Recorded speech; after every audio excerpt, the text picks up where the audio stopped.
Okay, everybody, welcome back. It's been a long, long time, okay? 2 months have gone by for the last Kings of Indy episode. We know you've been very hungry for military history content. But we got a good episode planned for you guys.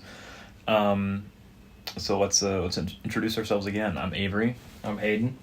We're both IUPUI students, and today we're going to talk about the Winter War. It's the next big fight after what we previously talked about in our last episode with the invasion of Poland.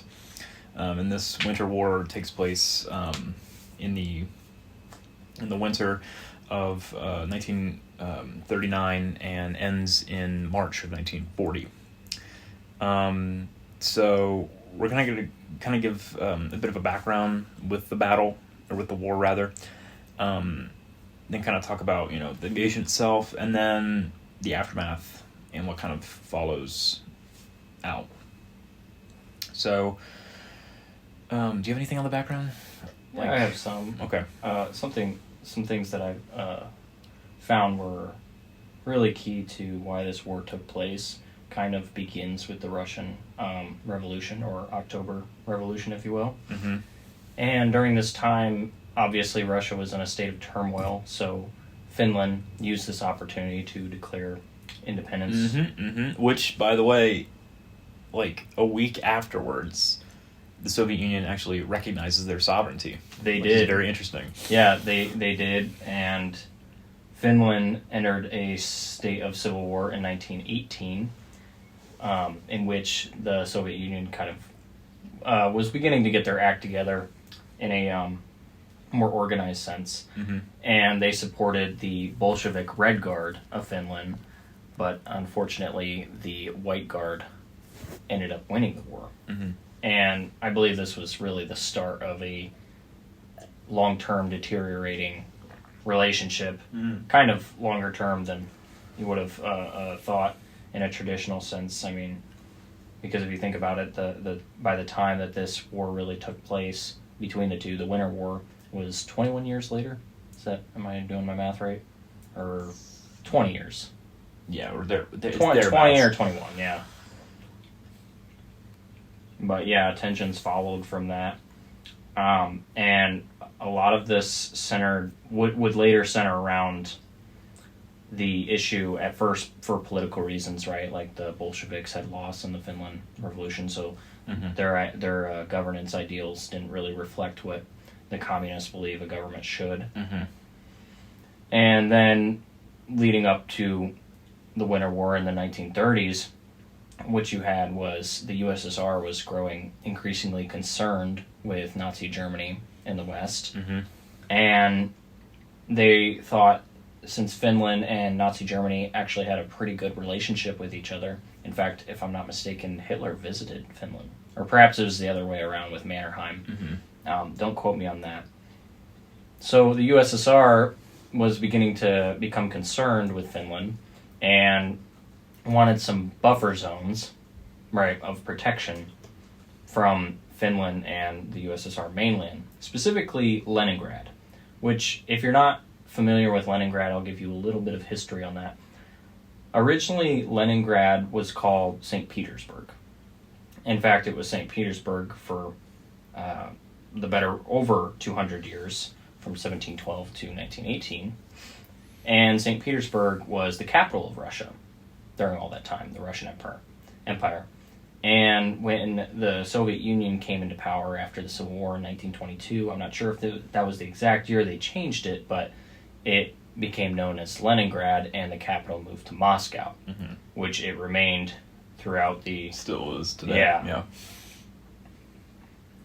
Do you have anything you'd like to add to that? Yeah, so I want to talk a bit about the area of Karelia. So, as we'll see in the when the war actually begins, Karelia is like this big area, and it's kind of intermingled between both the Russian and Finnish border.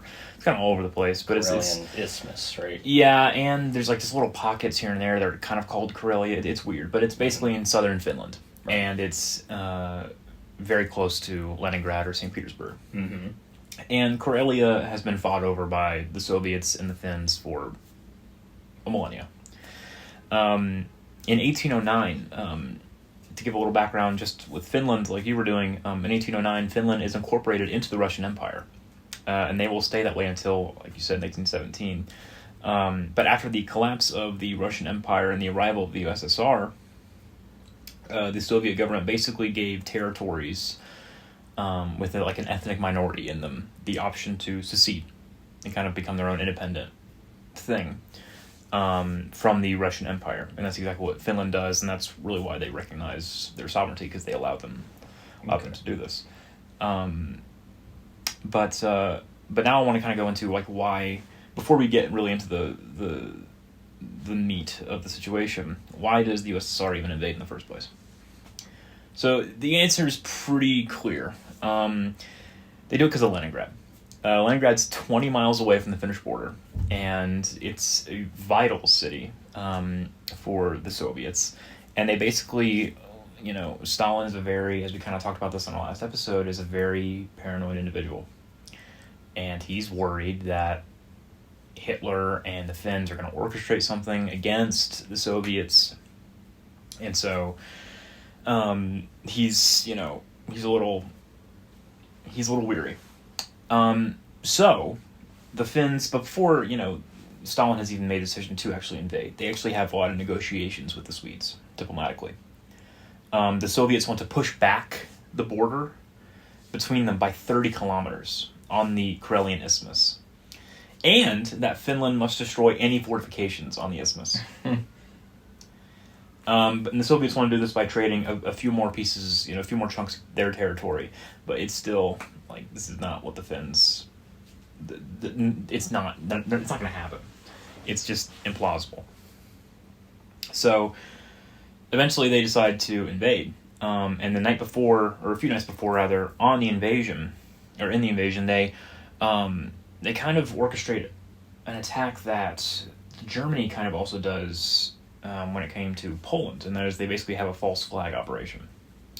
So on November 26th, in the Russian city of Manila, 7 shells exploded 800 meters within Soviet territory. Now the Soviet government claimed that it was the Finns who were firing, and that is what gave them the opportunity to launch a defensive war against the Finns. When in reality, we can kind of examine this with 2020 hindsight and realize, okay, this was actually the Soviets that did this, and this was a false flag operation they orchestrated just so the world would be on their side. And on November 30th, 1939, the Soviets, with 465,000 men, invade Finland. We can kind of begin from there. Well, I want to circle back just to a couple of things, just to add some effect to kind of what's going on at the start of this war, or really right before it. So the reason you stated it, that Leningrad was a very important city, both for population reasons, historical reasons, which I kind of got into as well, but also it was an industrial powerhouse, right? Mm-hmm. And it was essential to Russia to maintain this city and protect it. Right? And I think it was a port city as well. Yep. Yeah. Gulf of Finland, mm-hmm. Right? Which, if you look at a map, you'll see that between the Gulf of Finland and Lake Ladoga, mm-hmm. Is the Karelian Isthmus, which we were talking about a lot in this, where most of the war took place. And most of the battles that took place during this war were really around this lake, around Lake Ladoga, right? Mm-hmm. But the other thing I wanted to talk about was the Mannerheim line, mm-hmm. right? Carl Gustav Emil Mannerheim, quite a mouthful.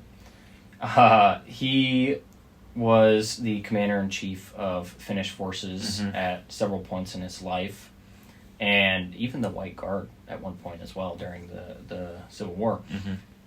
But what in tabloids, that's where this line got the name Mannerheim. It wasn't actually named after him, right? He had little to do with the construction of it. I mean, he recognized the importance of it, right? Just like anyone else would.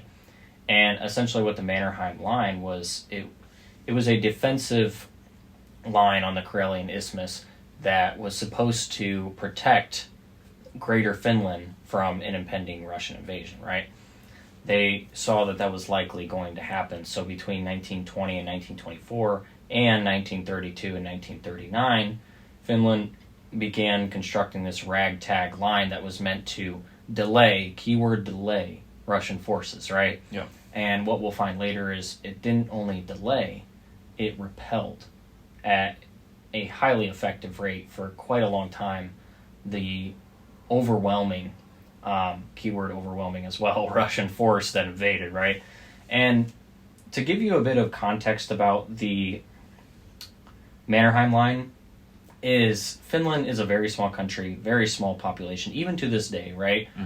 No shame to them, right? There's nothing wrong with that. There are smaller countries and there are certainly bigger countries.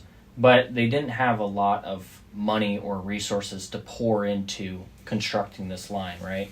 So they put up whatever they could to impede the Russians from invading whenever that would take place, right? Obviously, it did take place in 1939. Right. And that's why you see construction really revamped in the 30s, right? As these tensions were growing and Russia was making demands for islands in the Gulf of Finland, the Karelian Isthmus, right, as a buffer zone. And I believe there's one other section up north of Lake Ladoga that they wanted. And we'll see later what happened with all those zones that they wanted. And there was a peninsula, which I didn't really understand, but it came off the coast of Finland. Did you? I think I vaguely know what you're talking about, but I don't know the specifics. Yeah, if again, refer to a map for this, but there's a very small peninsula, and I don't know the name off the top of my head that Russia also wanted. And the reason my research in this is very little is because it really didn't make sense to me, right? Like the most that I could understand from them wanting this peninsula is kind of like almost like a gatekeeper position to the Gulf of Finland, right? But anyways, back to the line. So in the Mannerheim Line, they constructed whatever they could to basically prepare for this invasion, right? And if you look at the Mannerheim Line, what you'll see is there are lakes and rivers in between it that kind of give it a natural fortification. Yeah, exactly. And they had bunkers there. They had dragon's teeth, which if you're not familiar with, they are basically little pyramids that are meant to slow down or even stop motorized vehicles such as tanks or trucks. Quite effective. You see them used elsewhere, like in Germany. What was that called? The Maginot Line? You know what I'm talking about? Maginot Line. Maginot? Yeah. Okay. Like I said, my pronunciation sucks. But they had barbed wire, trenches, and pretty much any other fortifications they could erect. It's almost, and a video I watched on this for research kind of gave it this comparison, but it's almost like a what's the right word? Not prelude, but like after, like it's almost like a repeat of the First World War when it comes to just like digging in and really kind of trying to play an attritional game against your opponent, because again, like the Finns are playing a defensive strategy, and they know they're outnumbered, and the world was kind of watching this with like binoculars, like, you know, from 500 feet away, like, oh my god, like what's happening across the Gulf of Finland or whatever. But and propaganda had a lot to say. Yeah, and you know, the Finns were definitely outnumbered. You know, like I said earlier, you know, 465,000, excuse me. That'd be even more impressive if the Soviets had, you know, 465 men. They conquered the whole country. But anyway, 465,000 men invade Finland, and I found varying numbers, but around 300,000 Finns was like the main number I saw. But even then, like that's still almost 2-1. Like and this is in the winter, and we'll see this. Like the Finns kind of play almost a guerrilla war game, and they use their knowledge, especially of the snow, because they use skiing tactics, skiing warfare, and they use their knowledge of that against the Soviets, which is kind of ironic because, you know, in the invasion of the Soviet Union, the Germans aren't well prepared for the winter at all, and the Soviets are. But it's ironic that when the Soviets invade Finland, they're not even remotely prepared for the conditions over there. Right. But I just want to add, in response, this kind of echoes things we're seeing in the news currently. The League of Nations, which is, people forget, is still a thing at this point. It didn't just go away when the war started. The League of Nations expels the USSR because of this invasion. It was definitely, everyone was on the Finns' side for obvious reasons. And because they just wanted to help them. Yeah. Well, I think people kind of rightly realized that this was clearly a offensive war by the Soviets. This was not, I don't think their false flag operation worked. It wasn't convincing. It wasn't convincing because Joseph Stalin's your leader. Mm-hmm. And, it didn't work with Hitler either. He had just done the Great Purges, which is another thing I really wanted to add. The Great Purges of the 1930s had a lot to do with Soviet command structure. Right? You take all these very experienced officers and generals and commanders and whatnot, right? And you kill them because you're worried that they can be political enemies, right? Kind of like a Napoleon or Julius Caesar kind of situation, right? They're fighting abroad, they become popular, and then they become a threat. Right. And so Stalin, out of his paranoia, which we will see time and time again, such as during the Polish invasion and this, and throughout the rest of the war, right? And really the rest of his history, right? His paranoia led to these great purges of all these high-ranking officials, and I think that is a huge testament to what we'll see happen in the battle itself, because you have experienced commanders, right, and you're killing them and replacing them with yes men who will do anything. They're basically lapdogs, right, and they're useless, right, to them in the war because they don't have experience. All they know how to do is say, yes, commander, I'll do whatever you say. And maybe their commander is wrong and they have to make an in-the-moment decision. But they won't make the right in-the-moment decision for fear of disappointing their commander. Does that make sense? Mm-hmm. But to kind of get into the battle plans of these two nations, obviously Finland's battle plan was pretty straightforward. The Mannerheim Line. Again, it kind of echoes Poland, which is mainly... I don't really know if the Finns thought they were going to win. I would assume not, but because you're going against the USSR. But it kind of echoes Poland, where they're just trying to hold off as long as they can because they know they're not going to win. Right, but in Finland's case, terrain was helping them a lot, right? And the weather. Yeah, and for a great metaphor of what you kind of have with these pockets and what led to a lot of guerrilla warfare is almost a Thermopylae situation, right? We can relate history all day long, and there's a good reason for it because it does repeat itself, right? You have these little channels of soldiers running into soldiers who are well prepared for the war coming, and ironically enough, Finland was not well prepared in this war, but they still succeeded heavily despite that, right?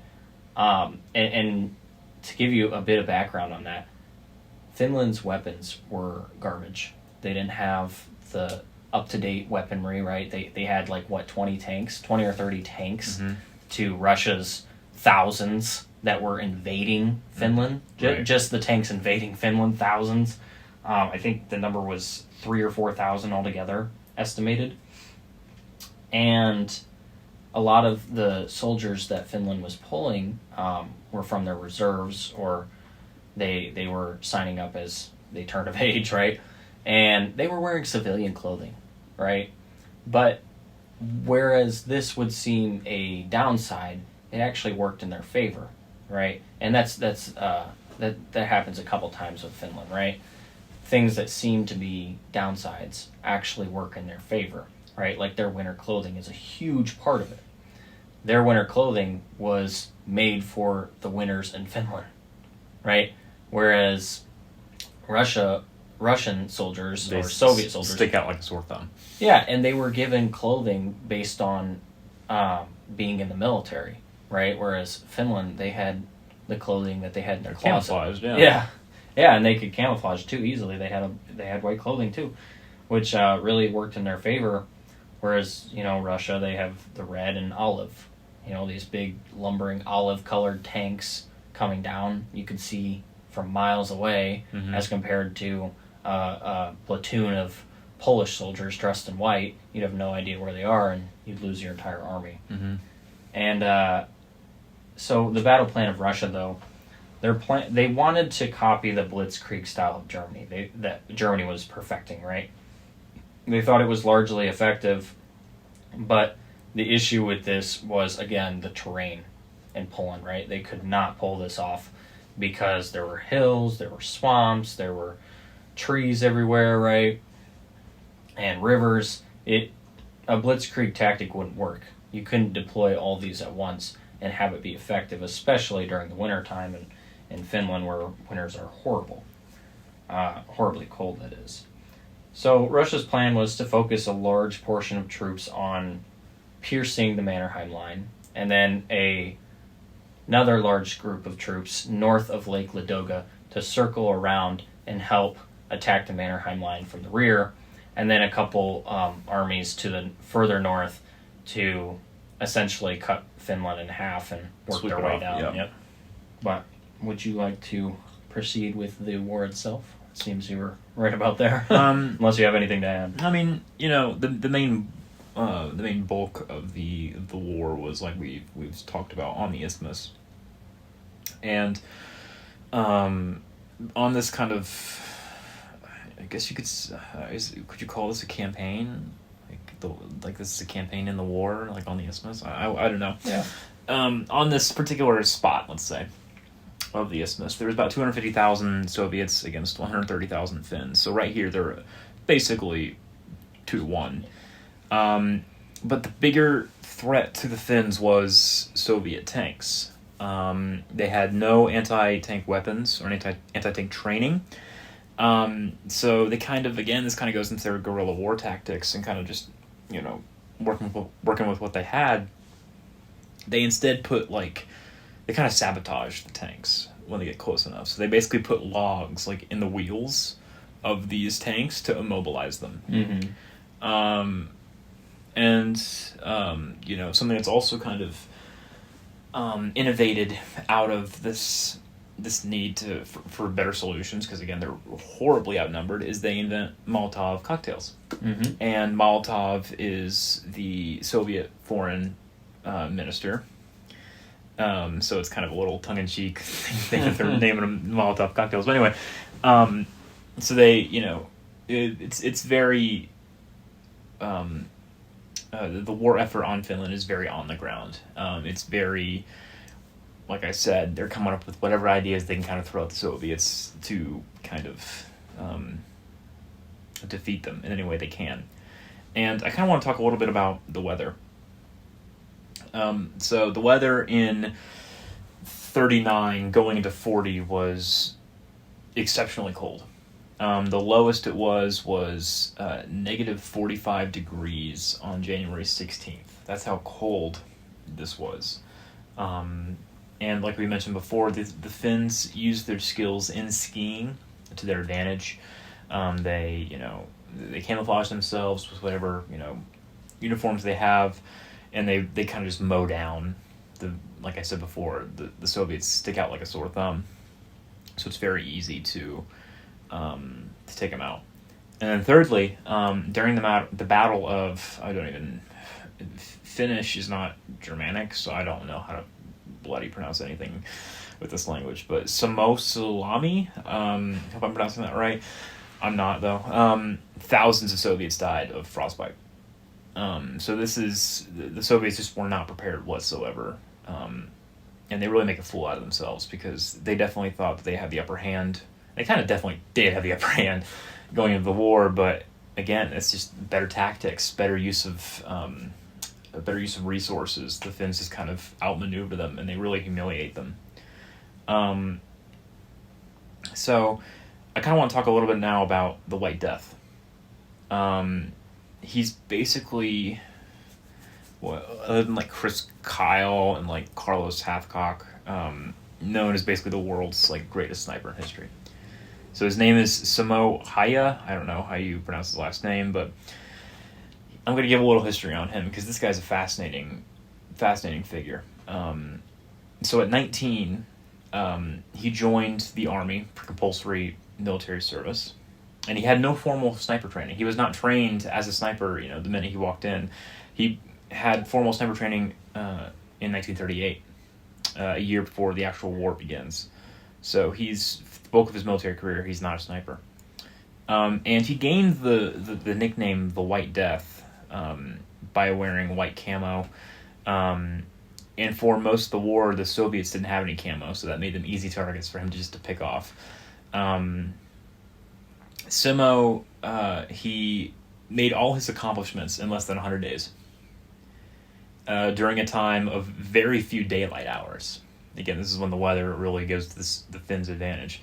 So he averages about 5 kills a day.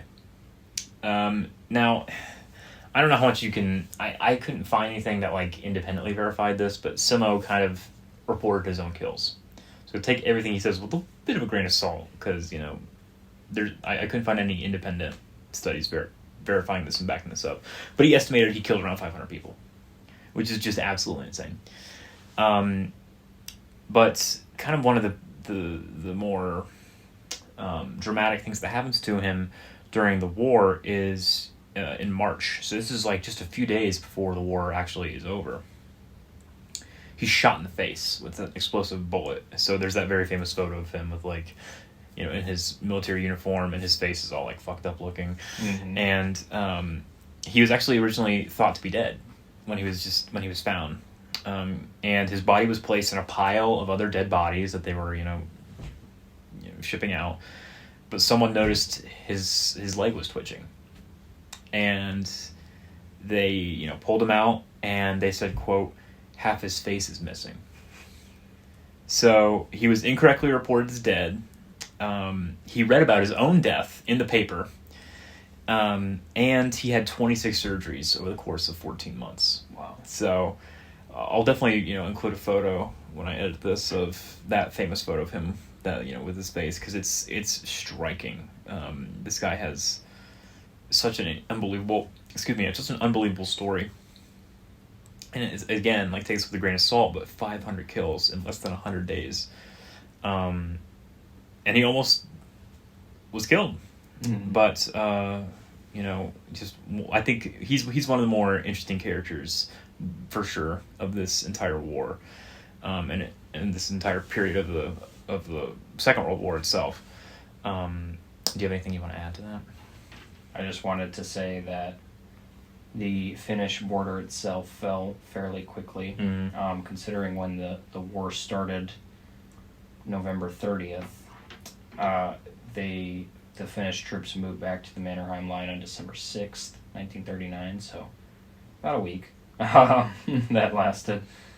Well, to be fair, they're, like you said, they're pouring most of the resources into the Mannerheim Line, which is obviously behind the border. So it was really just a matter of hold time. Out, as long as you can, and then move back. And then between December 6 and 27, the Battle of, and I'm definitely butchering this, Taipale took place, which was a large battle on the Mannerheim Line and specifically Lake Ladoga. And the USSR took massive casualties, numbering well over 10,000 troops. But by sheer numbers, they would eventually overwhelm the Finnish troops.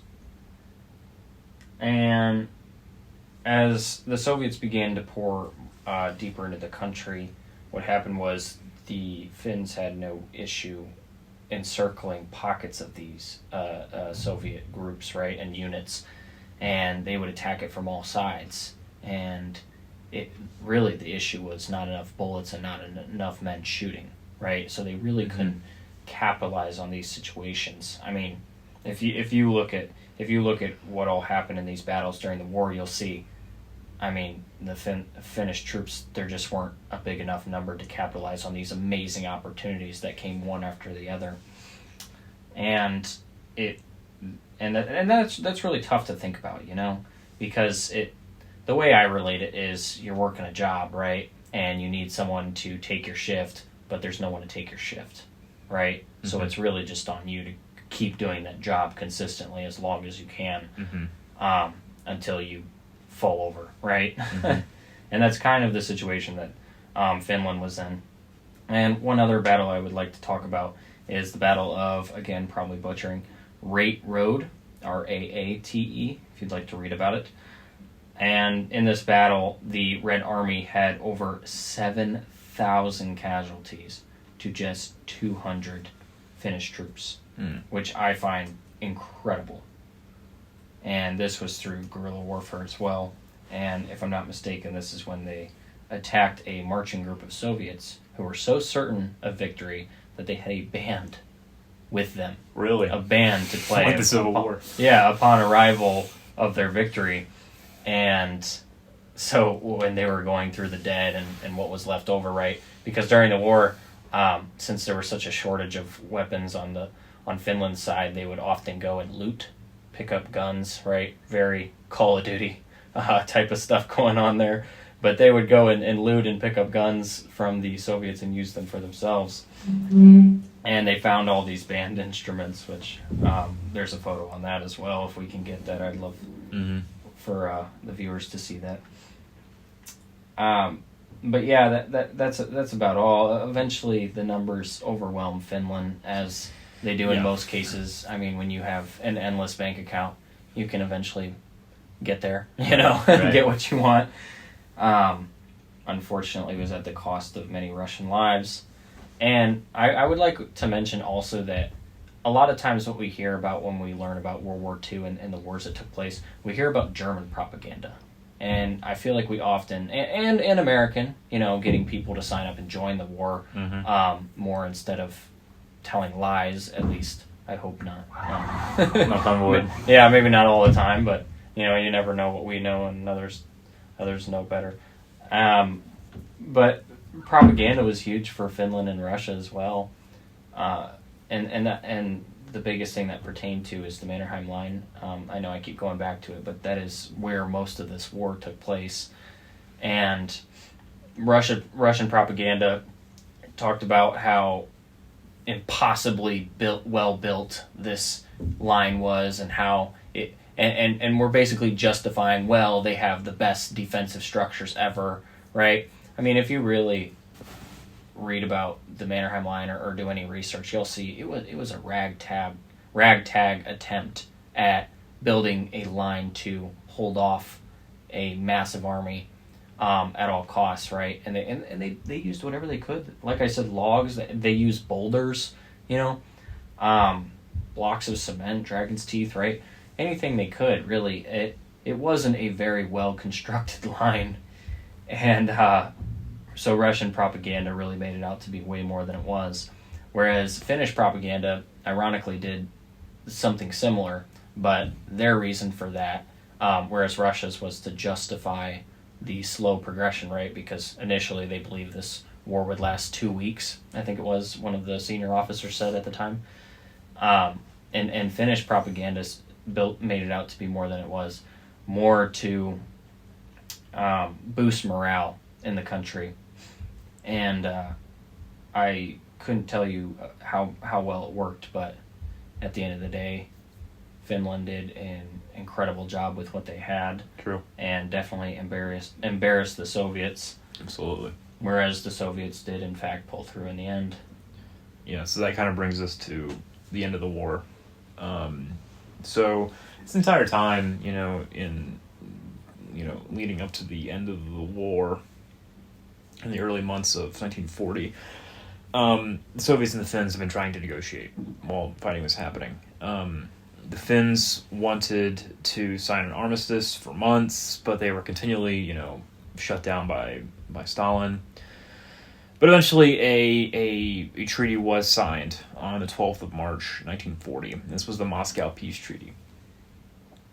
So, even though militarily the Finns succeeded in, kind of repelling a Soviet offensive war for the most part, they still had to cede a lot of Karelia to the Soviet Union, the Karelian Isthmus, for one, and, in total they lost about 9% of their total territory. They had it ceded to the Finns, or excuse me, the Soviets, and these borders still are maintained today. Nothing's changed, and in terms of its population, they lost about 12% of their population. 12% of Finns living in annexed Karelia had to evacuate, and that was near about 500,000 people. And that kind of is the end of this story. But it kind of picks back up in July of 1940. During the interim peace, there were talks between Sweden and Finland of an alliance, but both Germany and the USSR kind of shut that down. That was not going to happen. And then during the build-up to Operation Barbarossa, which is the German invasion of the Soviet Union, which occurs in July to December of 1941, during that build-up, a secret weapons deal with Finland was approved in August of 1940, leading up to the preparation of that. And we're going to see, when we eventually cover the invasion of the Soviet Union, the Finns do play a big role in this, and they definitely don't agree ideologically with the Germans, but because they have a mutual enemy in the Soviet Union, then they will, they'll help each other out. The continuation war, 1941 to 1944, right. Which, as for Finland, 90% of that was the siege of Leningrad. Which lasts 3 years and, kills, I don't even know how many people.